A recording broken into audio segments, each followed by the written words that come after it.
Documents मैंने अपने? किसी को डॉक्यूमेंट नहीं दिया। मेरा एक्सिस बैंक में एक अकाउंट था, वहाँ पे उन्होंने उस ऐप के अंदर भी सारे जो फेक डॉक्यूमेंट में एड्रेस वगैरह है, मेरी मेल आईडी चेंज कर दी, घर का एड्रेस चेंज कर दिया, रजिस्टर्ड मोबाइल नंबर चेंज कर दिया मेरी विदाउट एनी। और मेरे ओरिजिनल डॉक्यूमेंट भी मेरे पास है, जो मैं अभी आपको दिखा दूंगा। वो सारे एडिटेड हैं। उस पर आधार कार्ड पे जो है पिक वो भी अलग है, जो उन्होंने उस पर लगाई है, लोन के पेपर्स पे लगाई है वो अलग है, पैन कार्ड जो एडिट करा है उसके अंदर अलग है, साइन वाइन सब अलग। ये मैंने पुलिस स्टेशन में कंप्लेंट दी थी, इस पर आज तक कोई रिवर्ट नहीं आया। ठीक है। उसके बाद मैंने 10 तारीख को ये दी थी SHO को थाने के, वहाँ से कोई भी हमारे पास रिवर्ट नहीं आया। ये 12 तारीख को मैंने ACP को दी, जो ACP है हमारे एरिया के, वहाँ पे दी, कोई रिवर्ट नहीं है।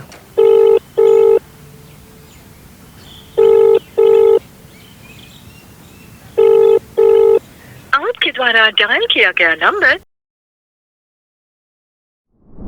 क्या आपका बैंक में कोई खाता है? आप सबका जवाब होगा जी हाँ, हमारा बैंक में खाता है। क्या आपने उस खाते को खोलने के लिए अपने दस्तावेज लगाए हैं? अब भी आपका जवाब होगा जी हाँ, लगाए हैं। लेकिन आज एक ऐसी खबर को आपको बताने जा रहे हैं, आज एक ऐसे स्कैम के बारे में आपको बताने जा रहे हैं जो आपको चौंका कर रख देगा। नमस्कार, मेरा नाम है आफरीन खान और आप देख रहे हैं तेज तरार। आज दिल्ली के उस्मानपुरी इलाके से एक ऐसा ही स्कैम सामने आया है जो आपको हैरान कर सकता है। मामला दरअसल कुछ यूं है कि एक शख्स ने ना ही लोन लिया और ना ही उनके पैसे उन्हें मिले, लेकिन उसके बावजूद भी 2 बैंकों से लोन अप्रूव हुआ। और उसके बाद यहाँ पर क्या हुआ वो जानने के लिए इस खबर को एंड तक ज़रूर देखें। नाम है आपका? ललित कुमार। कहाँ रहते हैं? East Delhi news. क्या कुछ हुआ है आपके साथ? मेरे साथ एक लोन फ्रॉड हुआ है। मेरे पैन कार्ड यूज़ करके किसी ने जो एक्सिस से और येस बैंक से लोन डिसबर्स करा लिया है मेरे पैन कार्ड पे। कितने का लोन? येस बैंक से 9 लाख रुपीज़ का हुआ है और एक्सिस बैंक से 7,71,000 रुपीज़ का। अब रिकवरी के लिए वो मुझे फ़ोन कर रहे हैं, क्योंकि मैंने कोई डॉक्यूमेंट अपने दिए नहीं थे कहीं भी। जब मैंने एक्सिस से फाइल निकलवाई तो उसके अंदर फेक डॉक्यूमेंट है, आधार कार्ड एडिट कर रखा है, पैन कार्ड एडिट करा हुआ है, जो सैलरी स्लिप है वो किसी और कंपनी की है, मैं वर्किंग कहीं और हूँ। सो अब उसके साथ क्या हुआ है, जब हमने कंप्लेंट करी पुलिस स्टेशन में, हमें पता लगा, हमने ड्यू टू सम रीज़न से मैंने अपना सिविल डाउनलोड करा कुछ काम के लिए, तब मेरे को पता लगा कि एक्सिस का लोन उसके अंदर शो हो गया है। एक्सिस के बाद कुछ टाइम बाद ही 10 दिन बाद पता लगा येस बैंक का भी उन्होंने। तो आपने कोई अप्लाई नहीं किया लोन के लिए? अप्लाई ही नहीं करा कभी भी। आपके डॉक्यूमेंट से किसी और ने लोन ले भी लिया, वो लोन अप्रूव भी हो गया, वो लोग ले भी चुके हैं वो लोन? जी, वो डिसबर्स हो चुका है किसी और अकाउंट में। KYC उस अकाउंट की डिफरेंट है, सारी चीज़ें डिफरेंट है। तो बस आपने कोई कंप्लेंट की इस मामले को लेकर? हाँ जी, मैंने 4 अप्रैल को ही कंप्लेंट कर दी थी पुलिस स्टेशन में, जो हमारा नियरेस्ट पुलिस स्टेशन है, उस्मानपुर थाना लगता है, वहाँ हमने उसे कर दिया था। लेकिन वहाँ से पुलिस वाले कोई भी एक्शन लेने के लिए रेडी नहीं है और कोई भी उस पर कार्रवाई नहीं की गई अब तक। उसके बाद मैंने ACP, DCP और SHO जो हैं सबके पास कंप्लेंट्स दी। मेरे पास सबकी फ़ाइल है उसकी कंप्लीट, रिसीविंग के साथ, डेट के साथ। कौन देख रहा है आपका ये मामला? अभी तक तो उस पर IO कोई असाइन ही नहीं कराया उन्होंने। 2 हुए थे, एक अनिल हुआ था, वो कहने लगा मैं केस लूँगा ही नहीं, उसने पुलिस स्टेशन में ही बदतमीजी करी, वो हाथापाई पे आ गया। आपके साथ? हाँ जी, उसके टाइम की आप वो निकलवा सकते हो, वीडियो है हमारे पास उसकी। मैंने वीडियो बना रहा था, जब उसने बोला कि मैं कोई कार्रवाई नहीं कर रहा हूँ, बार बार थाने बुला लेता था शाम को। फिर हम रात को पहुँचे थे वहाँ पे दोबारा उस दिन, तो वो कहने लगा मेरी आज सुबह से तबीयत ख़राब थी, ये था वो था। फिर बाद में वो नाटी गया कि मैं आपका केस में मैं नहीं लूँगा इस केस को। अच्छा, जैसे आपने बताया कि 2 बैंकों से जो है आपका ऐसे लोन आपके नाम पर, आपके डॉक्यूमेंट्स पे, आपने किसी को दिए थे डॉक्यूमेंट्स अपने? मैंने किसी को डॉक्यूमेंट नहीं दिया। मेरा एक्सिस बैंक में एक अकाउंट था, वहाँ पे उन्होंने उस ऐप के अंदर भी सारे जो फेक डॉक्यूमेंट में एड्रेस वगैरह है, मेरी मेल आईडी चेंज कर दी, घर का एड्रेस चेंज कर दिया, रजिस्टर्ड मोबाइल नंबर चेंज कर दिया, मेरी विदाउट एनी कंसेंट। मैंने किसी को कोई भी चीज़ चेंज करने के लिए नहीं बोला था। तो ऑब्वियस है कि एक्सिस ऑफिशियल्स ने ही बैकेंड से सारी चीज़ें चेंज करी है, वहीं से KYC लीक हुए हैं मेरे। क्योंकि बैंक में जब आप अकाउंट खुलवाते हैं तो KYC आप देते हैं, वो इजीली वहाँ से किसी इंटरनल बंदे ने ही कराया जो भी करा है। तो जो भी हुआ है मतलब एक्सिस बैंक के द्वारा किया गया है? एक्सिस बैंक के साथ किया गया। फिर जो भी वहाँ ऑफिशियल मिला हुआ था उसने येस बैंक में भी फाइल लगाई होगी, जिसने भी लगाई है, DSC ने लगाई है, जो भी XYZ रीज़न था, तो दोनों बैंक से लोन डिसबर्स हो चुका है। तो ऐसा कैसे हो सकता है कि आपसे एक बार भी कोई मिलने नहीं आया, साइन नहीं हुए, घर पर इंक्वायरी नहीं हुई, सीधे लोन पास हो गया? जैसे मैंने आपको बताया ना, उन्होंने mail ID, registered mail ID जो थी वो चेंज है, घर का एड्रेस चेंज है, मोबाइल नंबर चेंज है, जब सारी चीज़ें चेंज है तो आप कांटेक्ट कैसे करेंगे पर्सन को? मेरा पैन कार्ड यूज़ करके उन्होंने मेरे पैन कार्ड पे वो लोन वो दे दिया है, और जबकि मैंने कोई अप्लाई किया नहीं था ना, मेरे पास कोई अमाउंट आया है किसी भी लोन का। लेकिन रिकवरी के लिए आपके पास आ रहा के है। लिए मेरे पास फ़ोन आ रहा है, मेरे पास पूरी कंप्लीट फाइल है, मैंने तो एक बात डेट मुझे वाइज बताएं, वो दिया जैसे आप कह रहे हैं कि जब लोन अप्रूव हुआ तो सब कुछ चेंज कर दिया गया, मोबाइल नंबर बदल दिया गया, एड्रेस बदल दिया, तो फिर रिकवरी के लिए भी आपके पास कैसे आ रहा है? वो तो उसी एड्रेस पे जाना चाहिए ना। सेकेंडरी नंबर दिया होगा ना, फिर उसमें सेकेंडरी में रखा होगा या अभी बाद में लोन होने के बाद चेंज कराया होगा, कुछ तो हुआ है। तो आप इसके लिए किसे जिम्मेदार मानते हैं? एक तो जैसे आपने कह दिया कि एक्सिस बैंक के द्वारा कुछ ना कुछ किया गया, ऐसा तो नहीं कि आपका ही कोई जानकार हो जिसने ऐसा कुछ किया है? मैंने कभी अपने डॉक्यूमेंट किसी को दिए ही नहीं है, मैंने किसी लोन के लिए अप्लाई कभी करा ही नहीं है। और ये आधार कार्ड, पैन कार्ड इतनी कॉन्फिडेंशियल चीज़ है, आप हर किसी के साथ शेयर करते नहीं। फ्रेंड्स, अगर आप अपने फ्रेंड्स एंड फैमिली में भी किसी को देते हैं तो वो किसी यूज़ का ही नहीं है किसी और के लिए, तो वो तो मैंने तो किसी के साथ शेयर करे ही नहीं है। तो ये जो आपके पास रिकवरी के लिए कॉल्स आ रहे हैं या मैसेजेस जो भी आ रहा है, कब से आ रहा है? ये हो गया 10-12 दिन पहले भी आए थे, मैंने एक्सिस में कंप्लेंट करी थी। जो सीपी की ब्रांच में मैं करके आया था, मैंने उन्हें फ़ोन करके बोला कि वहाँ से आ रहे हैं। उन्होंने बोला आपका इस केस अंडर उसमें है, इन्वेस्टिगेशन में है, तो मैं मेल कर देती हूँ और आगे से आपके पास नहीं आएगा। उसके बाद फिर 4-5 दिन बाद फिर से फ़ोन आया, मैंने उन्हें बताया लोन मेरा नहीं है, इसका ऑलरेडी केस मैंने रजिस्टर्ड कंप्लेंट कर रखी है, लेकिन वो अब डेली बेसिस पे 2-3 दिन बाद आते रहते हैं। तो अभी क्या, जैसे आप कह रहे हैं कि पुलिस वाले तो कुछ कर नहीं रहे, इसके अलावा आप एक वीडियो का भी जिक्र कर रहे हैं जिसमें आप लोगों के साथ बदतमीजी की जा रही है, तो अभी आपने क्या सोचा, नेक्स्ट स्टेप क्या होने वाला है? एफआईआर कराएं। अब पुलिस एफआईआर नहीं कर रही है तो कोर्ट के थ्रू फिर हमें वो जाना पड़ेगा, क्योंकि मैंने कंज्यूमर कोर्ट में भी केस डाला था। आज मेरी हेयरिंग थी वहाँ पर, तो कंज्यूमर कोर्ट ने बोल दिया कि ये 420 का केस है, ये कंज्यूमर कोर्ट में एप्लीकेबल है ही नहीं as per supreme court order. तो वहाँ से उन्होंने उसे केस को फिर मैंने वहाँ से स्किप करवा दिया उसे आज। तो अभी जैसे आपने बताया कि आप कई जगह कंप्लेंट्स कर चुके हैं, कुछ भी नतीजा तो आ नहीं रहा है। जी। अभी इस वीडियो के माध्यम से, अभी जैसा कि आपने मुझसे जिक्र किया था कि आप चाहते हैं कि लोग अवेयर हों, ये रीज़न है यहाँ पर आने का। किसी और के साथ भी ऐसा फ्रॉड ना हो, क्योंकि यूजुअल है, हमने इस पे ट्विटर पे, लिंक्डइन पर भी हर जगह डाला हुआ है और हमें आपका रेफरेंस भी वहीं से मिला था। लिंक्डइन के थ्रू ही किसी ने रेफरेंस बताया था तब। मुझे ये बताइए, ये जो मामला आप देख रहे हैं, आपके साथ ही पहली बार हो या आपके आसपास कुछ इस तरीके का चल रहा हो? फर्स्ट टाइम हुआ है। आपने सुना हो अपने सर्कल में किसी के साथ ऐसा कुछ नहीं हुआ? सुना था मैंने, ऐसा नहीं सुना था। इसकी वजह से मेरे को अपनी जॉब के ऊपर मेरी काफ़ी सारी वो हो गई हैं। अब मैं गुड़गांव वर्किंग हूँ OLX ऑटोज़ में, अब ऑफिस जा नहीं पाता हूँ, सारी चीज़ें हैं, तो मुझे सबैटिकल लीव्स लेनी पड़ी, जिससे मेरा फाइनेंशियली और ज़्यादा नुकसान भी हो रहा है। तो ऑफिस से भी अब ज़्यादा सपोर्ट अब क्या कर सकते हैं, कब तक कोई वो करेगा, तो मेरे को सबैटिकल लीव्स के लिए अप्लाई करने के लिए बोला गया। और क्या लगता है मामले में कब तक जो है आपके पक्ष में फैसला आएगा, अगर कुछ हुआ है? पक्ष में तो तब फैसला कि जब इन्वेस्टिगेशन होगी। पुलिस एफआईआर कर नहीं रही है, पुलिस को हमने सारी चीज़ें फाइल्स निकलवा ली हैं जो एक्सिस बैंक में लगी है। वो मेरे पास इस फाइल के अंदर सारे डॉक्यूमेंट है जिसके बेस पे उन्होंने लोन डिसबर्स किया है, और मेरे ओरिजिनल डॉक्यूमेंट भी मेरे पास है जो मैं अभी आपको दिखा दूंगा। वो सारे एडिटेड हैं, उस पर आधार कार्ड पे जो है पिक वो भी अलग है, जो उन्होंने उस पर लगाई है, लोन के पेपर्स पे लगाई है वो अलग है, पैन कार्ड जो एडिट करा है उसके अंदर अलग है, साइन वाइन सब अलग है, सारी चीज़ें एडिट करके ही वो। पर आप दिखाएंगे वो सब चीज़ें जिसका आप जिक्र करें, आप बताते भी जाइए और दिखाते भी जाइए इन चीज़ों को, इस तरफ घुमा के। था ये मैंने पुलिस स्टेशन में कंप्लेंट दी थी, इस पे आज तक कोई रिवर्ट नहीं आया। ठीक है। उसके बाद मैंने 10 तारीख को ये दी थी SHO को थाने के, वहाँ से कोई भी हमारे पास रिवर्ट नहीं आया। ये 12 तारीख को मैंने ACP को दी, जो ACP है हमारे एरिया के, वहाँ पे दी, कोई रिवर्ट नहीं है। नाम क्या है ACP का? ACP का नाम तो मुझे नहीं पता था, लेकिन SHO का नाम पता है। SHO जो है वहाँ के वो सुक्रम पाल है।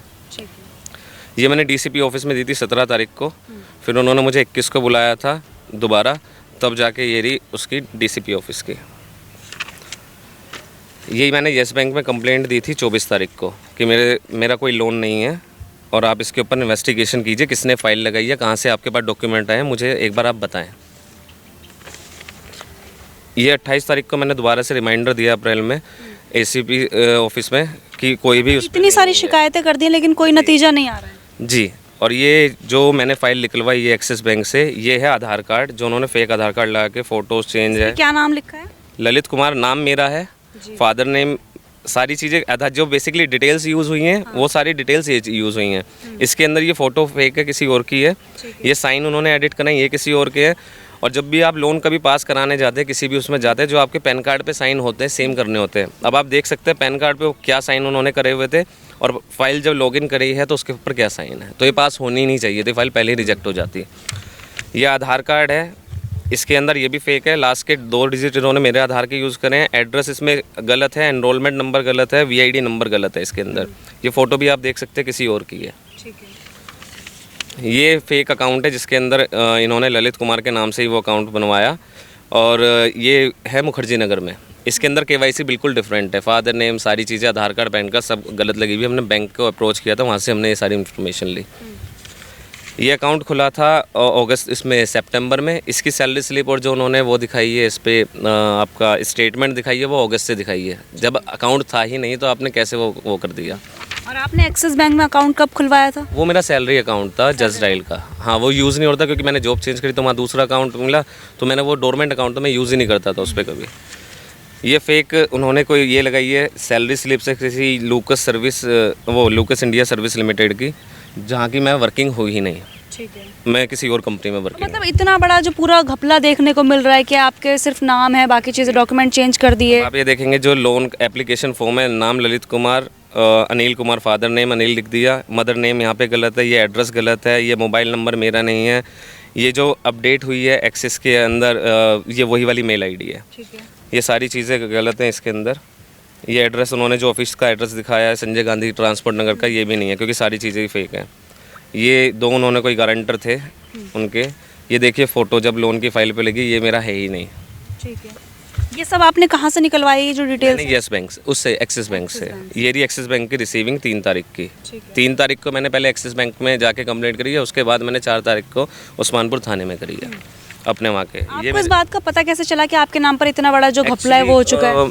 मेरे को तब पता लगा, मैंने किसी रीज़न की वजह से अपने लिए वो निकलवाई थी, अपनी सिविल रिपोर्ट में चेक कर रहा था, तब मुझे सिविल के अंदर एक्सिस का लोन दिखा।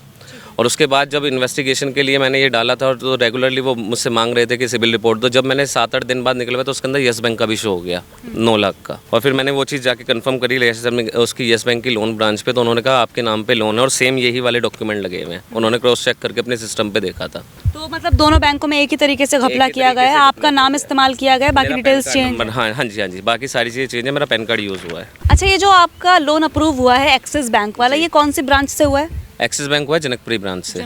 जी, हमने ये visit सब किया था वहाँ किसने देखा था? कुछ आईडी वगैरह भी डलती है ना शायद उसमें। ये क्रेडिट मैनेजर हैं वहाँ का कमल किशोर और इंद्रपाल सिंह रीजनल पे। ये उन्होंने ओएसवी दिखा रखे कि original seen verified, original document उन्होंने देखे हैं। ये उनका नाम है कमल, ये उनकी एम्प्लॉई आईडी है। उन्होंने ये पास करी है क्रेडिट मैनेजर, जो ये अप्रूव हुआ है लोन, उनके भी साइन और उनकी वेरिफिकेशन के भी। क्या लगता है इनका भी हाथ है कहीं ना कहीं? डेफिनेटली इनका हाथ है, क्योंकि मेरे ओरिजिनल डॉक्यूमेंट जैसे मैंने अभी आपको दिखाए हैं वो आप देख सकते हैं कि सारी चीज़ें चेंज है। तो ओरिजिनल डॉक्यूमेंट उन्होंने किस बिहाफ पे देख के ये ओएसवी कर दिया और साइन करके फाइल अप्रूव कर दी। और वो जो येस बैंक वाला है वो कहाँ से हुआ है? वो हुआ है ओखला ब्रांच से। जी, वहाँ पर किसने देखा था ये सब? वहाँ पे तो हमने तो इनके लोन सेंटर गए थे, बस उन्होंने बता दिया कि वहाँ से हुआ है, वो इन्वेस्टिगेशन वो करेंगे। उन्होंने बोला कि हमने कंप्लेंट नंबर लिए, जैसे मैंने दिखाया कि येस बैंक की ये 24 तारीख की कंप्लेंट है, ये कंप्लेंट नंबर है। अभी वहाँ से कोई रिवर्ट आया नहीं है किसी भी बैंक से। देखिए, उस्मानपुर थाना के जो एसएचओ हैं उन्हें हम कॉल करने की कोशिश कर रहे हैं और जानने की कोशिश करेंगे कि आखिर 40 दिन बीत जाने के बावजूद भी अभी तक इन लोगों की एफआईआर क्यों नहीं लिखी गई है।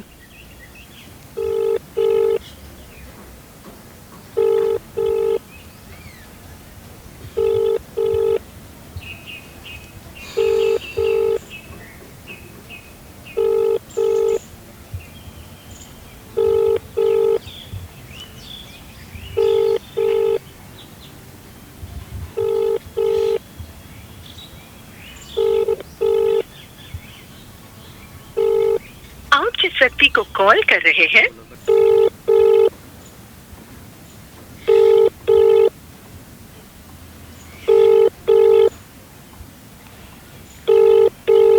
आप जिस व्यक्ति को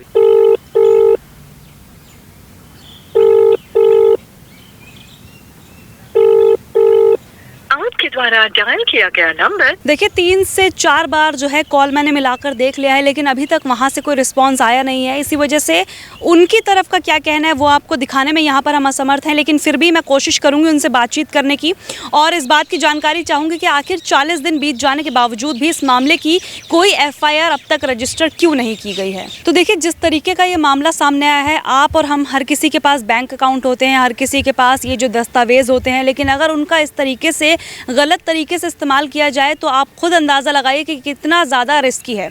एक शख्स हमें मिले जिनका कहना है कि उन्हें पता तक नहीं है कि उनके नाम पर 2 लोन अप्रूव हो चुके हैं, और ऐसे ही किसी जगह से नहीं बल्कि अच्छे खासे जाने माने बैंकों से ये लोन अप्रूव हुआ और इनके जो पूरे डॉक्यूमेंट्स थे उनके साथ छेड़छाड़ की गई। लेकिन जब लोन रिकवरी की बात आई तो इनके पास वो कॉल्स पहुंचने लग गए कि आप जो लोन की रिकवरी है वो करना शुरू करें। हालांकि हैरानी की बात यह है कि इतनी बार कंप्लेंट्स कर दी इन्होंने, यहाँ पर आप देख सकते हैं फाइल रखी है, इतनी सारी कंप्लेंट्स करने के बावजूद भी अभी तक इस मामले की जो तहकीकात है वो तक शुरू नहीं हुई। ये यहाँ पर हैरानी भरी बात है, क्योंकि देखिए इस तरीके का मामला आपने सुना होगा कि पहले भी सुनने में आया है कि ईस्ट दिल्ली से इस तरीके का मामला सामने आया है। ये भी उस्मानपुर में रहते हैं और उसी थाने में इन्होंने कंप्लेंट की है, लेकिन अभी तक कोई भी इन्वेस्टिगेशन इस मामले में नहीं देखने को मिली है। बहरहाल उम्मीद करते हैं कि पुलिस जल्दी से जल्दी इन्वेस्टिगेशन को शुरू करे, क्योंकि अगर इस तरीके का स्कैम हो रहा है तो ये हमारे और आपके लिए, दोनों के लिए ही खतरनाक है, क्योंकि आज इनके साथ हुआ है कल को आपके या फिर हमारे साथ भी हो सकता है। तो यहाँ पर ये पुलिस की जिम्मेदारी बनती है कि मामले की छानबीन करे और जो भी इसके पीछे जो आरोपी हैं उन्हें पकड़कर सामने लाया जाए और इस तरीके के स्कैम से लोगों को बचाया जा सके। पूरे मामले को लेकर आपकी क्या राय है, कमेंट में हमारे साथ ज़रूर शेयर करिएगा। अगर आपके साथ भी कभी ऐसा कोई स्कैम हुआ है या आपने भी कुछ ऐसा मामला सुना है तो हमें कमेंट बॉक्स में ज़रूर बताइएगा। दिल्ली से कैमरा पर्सन आकाश शर्मा के साथ मैं आफरीन खान। अगर आपको हमारी ये वीडियो पसंद आई हो तो इसे लाइक एंड शेयर करना बिल्कुल भी ना भूलें। इसके साथ ही हमारे चैनल तेज तरार को जरूर सब्सक्राइब करें और हाँ, बेल आइकन को दबाना बिल्कुल भी मत भूलिएगा, जिससे दिल्ली से जुड़ी तमाम खबरों की नोटिफिकेशन सबसे पहले आप तक पहुंचे।